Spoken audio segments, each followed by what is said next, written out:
Are you sure? That's what has been for you. There's one that's been for you. You know that too. You and Mr. Carter teach classes? No, some of y'all need a little reality check. I don't know what's going on. This is history class. This looks like a great science class. Why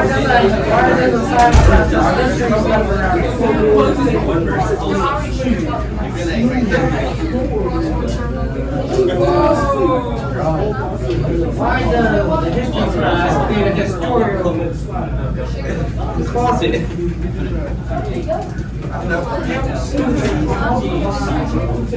have you been learning this whole year? Hey guys, something's happened. I want to show you. You don't say. Huh? Saying something happened. Hang on.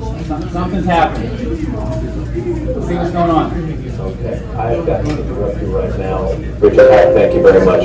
We appreciate the book is called Hughes. We're going to go live right now and show you a picture of the World Trade Center, where I understand, we have it? No, we do not. We have a breaking story, though. We're going to come back with that in just a moment. First, this is today on NBC. What's going on? The news is breaking in.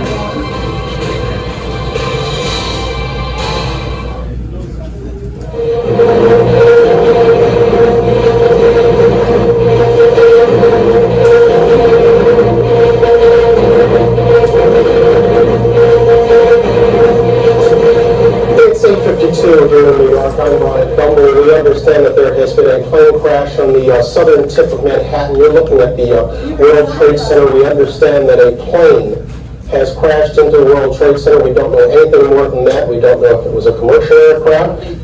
Now, the entire ABC network, Good Morning America, was in progress in the East Coast and the Midwest, but we're joined by the entire network just to show you some pictures at the foot of New York City. This is at the World Trade Center. Obviously a major fire there, and there has been some sort of explosion. We don't fully know the details. There is one report, as of yet unconfirmed, that a plane has hit the World Trade Center, and you can see that there is smoke there coming out of at least two sides of the building.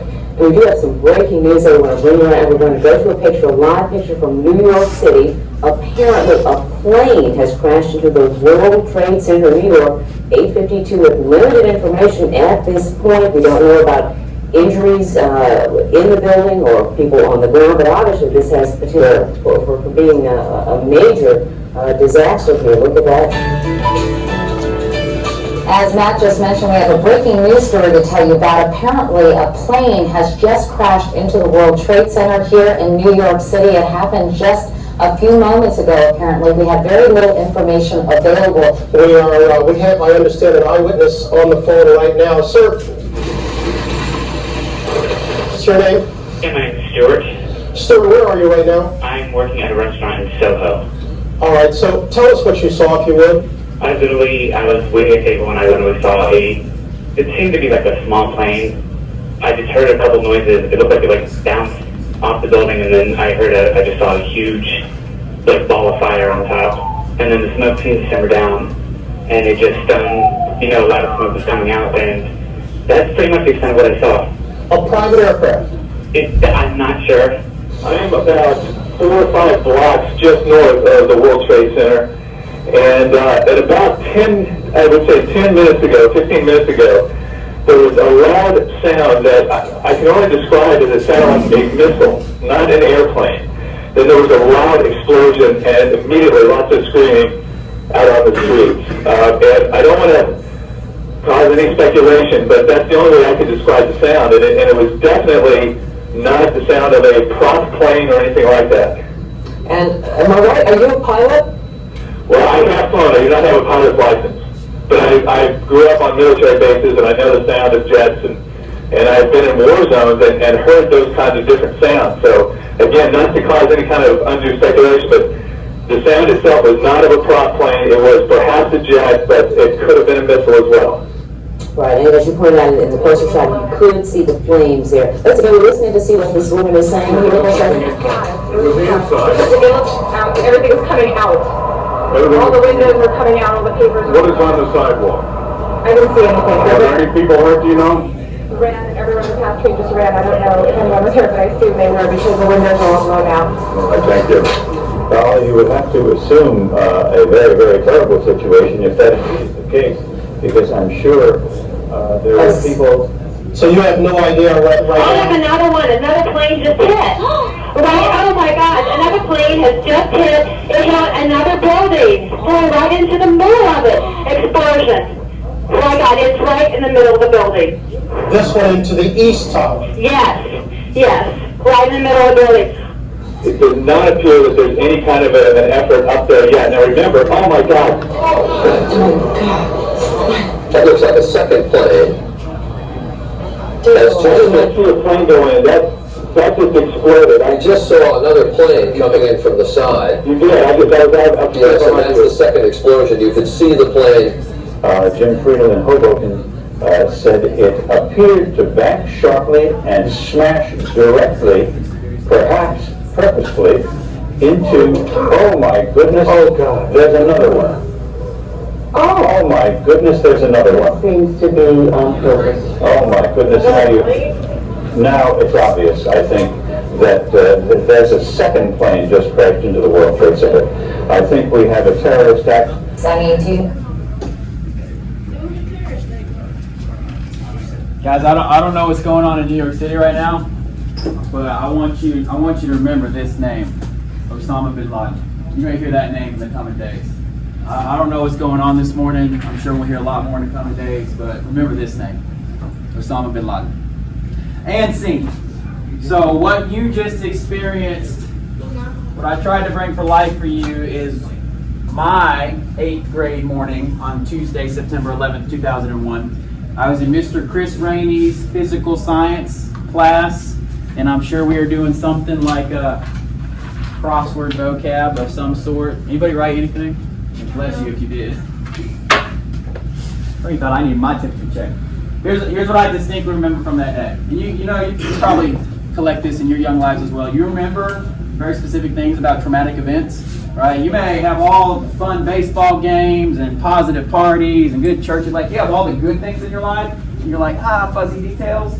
But trauma, we lock trauma into our brains very well. So I remember some very specific things about that day. I was in 8th grade. Physical science class is a first period kind of thing. The first plane struck the building at 8:46 a.m. Eastern time zone. That's 7:46 where I was growing up in Oklahoma. So right at the beginning of our school day. And like I said, probably doing just a little warm-up sheet of some variety. And Mr. Rainey walked through the door, much like I tried to bring to you, and he said, I'll never forget, "Hey guys, something's happened." And he turned on the TV, went over to the corner, like the bolted-in, huge QB block TV, right, remote control.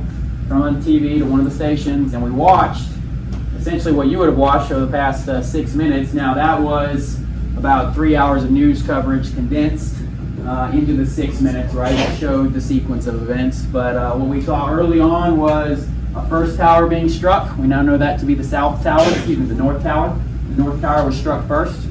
Later on that day, I changed periods, and as part of my story, I moved periods to a Mrs. Logan's class, Mrs. Joyce Logan. Mrs. Logan was my Mr. Feeney. She was that teacher I had like every year consistently growing up. So we were in Mrs. Logan's class, and she made a hard decision, actually kind of going against school rules, to leave the TV on. The administrators actually came through and said, "Hey teachers, let's keep the TVs off today. Let's just keep it a regular school day, right? No need to have panic of any sort." Mrs. Logan was a transformational teacher, and quite frankly, she's something I'm trying to be here in this classroom. And she decided to go against those rules and leave the TV on. I know this only because I talked to her last year. I was actually sharing a September 11th memory with her, and she says, "David, what you probably don't know is I got in trouble that day for leaving the TV on. But I'm grateful she did, because I watched with my own eyes in the moment of history. I watched the first tower collapse, which was the South Tower. Watched the South Tower collapse. So those are some indelible memories I have in my brain. And then the very last portion of my acting before I called scene, later that day at some point, we're back in our 8th grade pod. You know what a pod is? It's like 4 classrooms built around a common area. It's not the way our building is shaped here, but so we have 4 8th grade classes in the Tommen area. And I don't know why, back to Mr. Rainey, I don't know why I was speaking with him like directly in that moment. Maybe it's a bathroom break or something like that. But I remember, it was kind of a one-on-one conversation. He said, David, remember this name. Just like I said to you, remember this name, Osama bin Laden. I don't know how he fits into this yet, but you remember Osama bin Laden. You're going to hear that name again in the coming days. And certainly, Mr. Rainey was correct. I think that goes to show that if you're staying on top of the news, you're current with world events. Osama bin Laden was not key player number 1 at the moment. We'll talk about that here in a second. But he was kind of a B-list terrorist, if you will, at the time. But Mr. Rainey is like, remember this name, Osama bin Laden. And he was correct in that because obviously you guys are born into a world where Osama bin Laden is an infamous name, synonymous with evil, and you know that name very well. Whereas in 2001, he was just kind of a guy in a stack of files. Of course, he turned out to be the mastermind of September 11th. What we're going to do now, I showed you that 6 minutes. We are in, well, actually, let me ask you this question. Have you ever asked your parents about September 11th, 2001? I know several of you, if you didn't have another idea for interview a relative, I suggested this is what you do. So, anybody care to share what their parents have told them about what they remember on that day? Tell me again. She was just at school. She was at school? What grade was she in at the time, do you think? I would say she's just in school. She's in school. I'm 33. How old is your mom? How much older is she than me? First time I've said my age all year. I think she's 35. Okay. So she's maybe high school, a little bit older than me. Check. So does she remember the TVs being on? So I would say she was just in school. She heard about it from her mom. Okay. Terry, I think you did your project on this. What did your family tell you? Well, my mom said that when it all happened, basically her teacher just brought the TV in and everybody stopped doing their work and they was looking at the TV and watching it. So similar scene all across America. Young schools of America choosing to watch or not to watch. It's a big decision. I remember talking with Mr. Mosley. He was a principal at the time, and his building's decision, his administration's decision was to make sure all the TVs were off.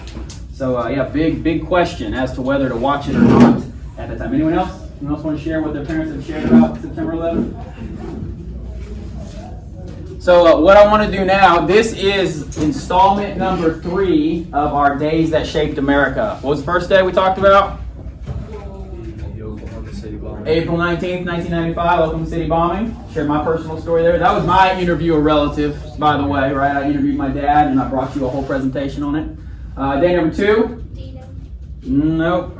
There it is. December 7th, 1941. Although June 6th, 44. Could definitely be in there. December 7th, 1941, the surprise attack on Pearl Harbor. And then day 3, and we could add plenty more. Day 3, we're going to talk about September 11th, 2001. So this is today's class about September 11th, 2001. I hope it's obvious. Obviously, it fits into world history because it has shaped many decisions and many military actions and many financial decisions across the past 2 decades and has directly shaped the world that we live in today.